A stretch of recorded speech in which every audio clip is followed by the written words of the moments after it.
I left the house, left the room with a foxy on my back and my supplies in a magic bag, and I followed the sound of music, not up a hill, but down to an old wharf shack. Inside I heard the trumpets call, a salute to the champions on the wall, and in the jazz of squalls and in passion brawls she danced. Oh, and the night she looked so fine. Day 2. No luck.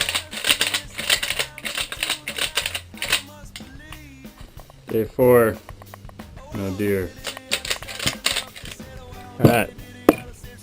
So this is our mash that we made with our pears, and then filtered out the pears and then titrated a couple times. This mash has some alcohol, but mostly water.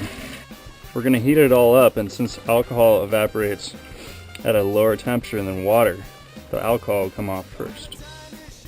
Alright, so we're about 172 degrees, which means we're out of our poisonous methanol and into our ethanol, which is also poisonous, but stuff we want it to drip about a drip a second. If it's dripping faster, then you're probably wasting some.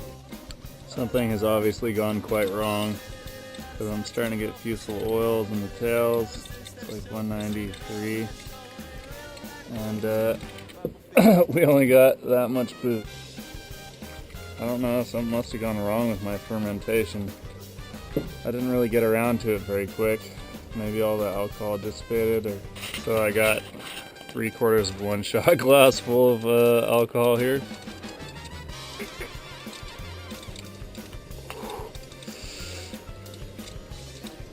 That's definitely strong, and it tastes very pearish, so that's good.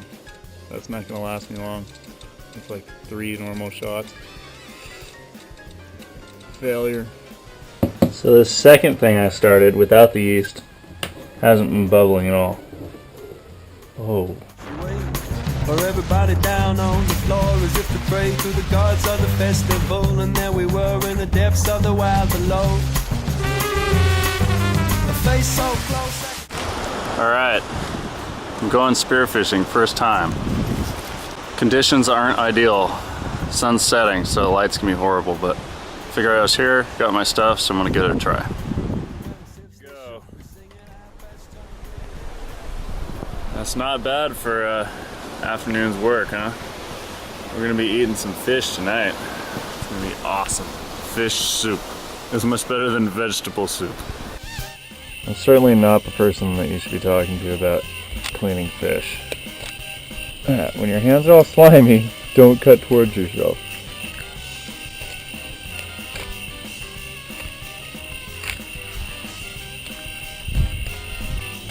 Alright, so once you get your fillet out there, the little fish belly here is the part that has the most bones. I'm going to cut that out.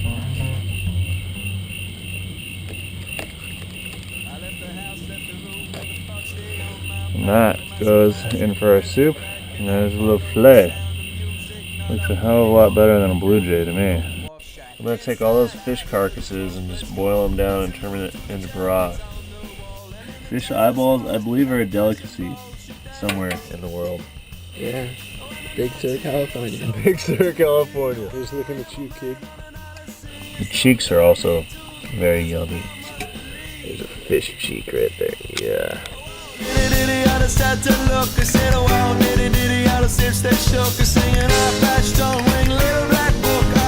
Welcome fishies to my hook.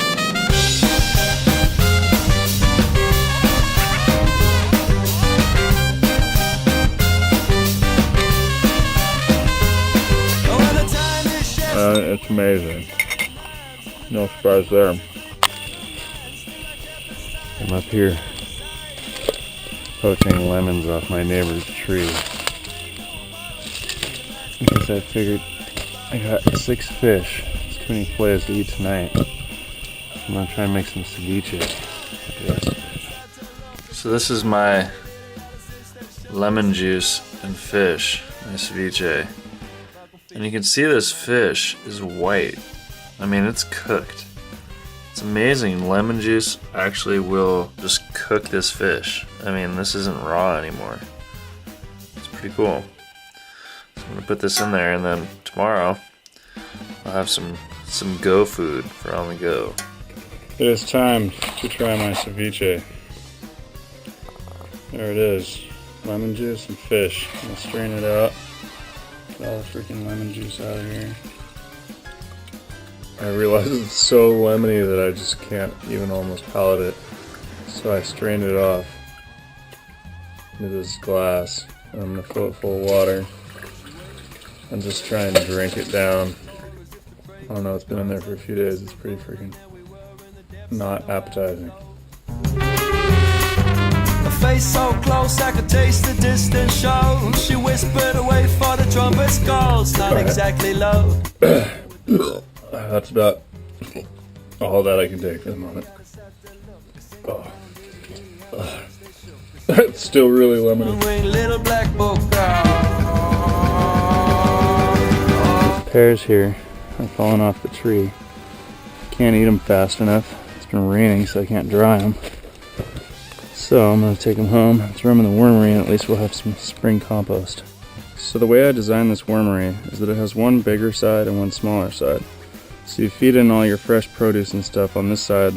So I just took this stuff out, was totally fresh, used it in the fall garden.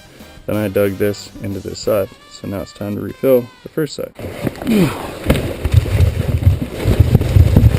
Alright, off to a good start. I'm digging out the last of last year's compost.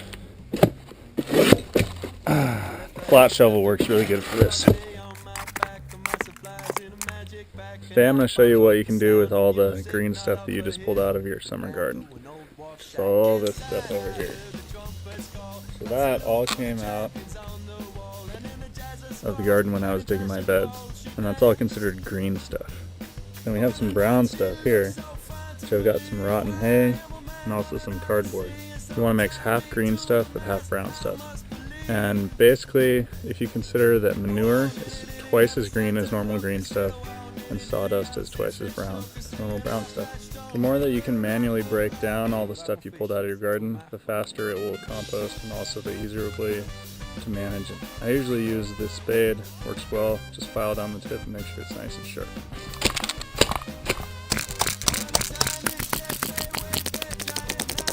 So since this spring I've filled these two boxes, first thing I'm going to do is move all of this compost that's breaking down over to here.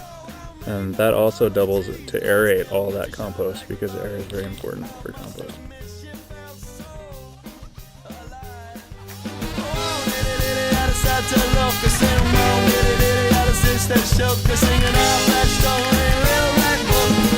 Falcon fish, he's to my hook.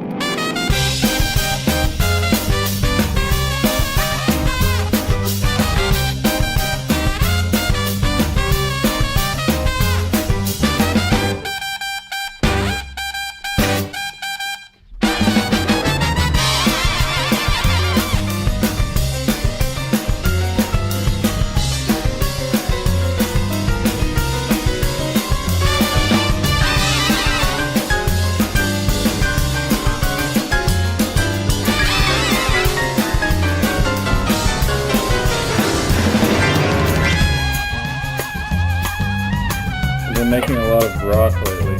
She waits. So lunch today is going to be squash and avocado. And I've been making a lot of broth lately. I've been taking these extra squash cuttings, putting them in a pot with some kale and some onion greens.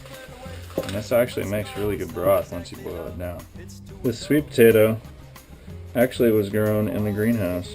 Look at that, bright orange. So I'm going to take all these sweet potato trimmings, and those are going in to make my broth. This is going to get cut up and become the actual soup.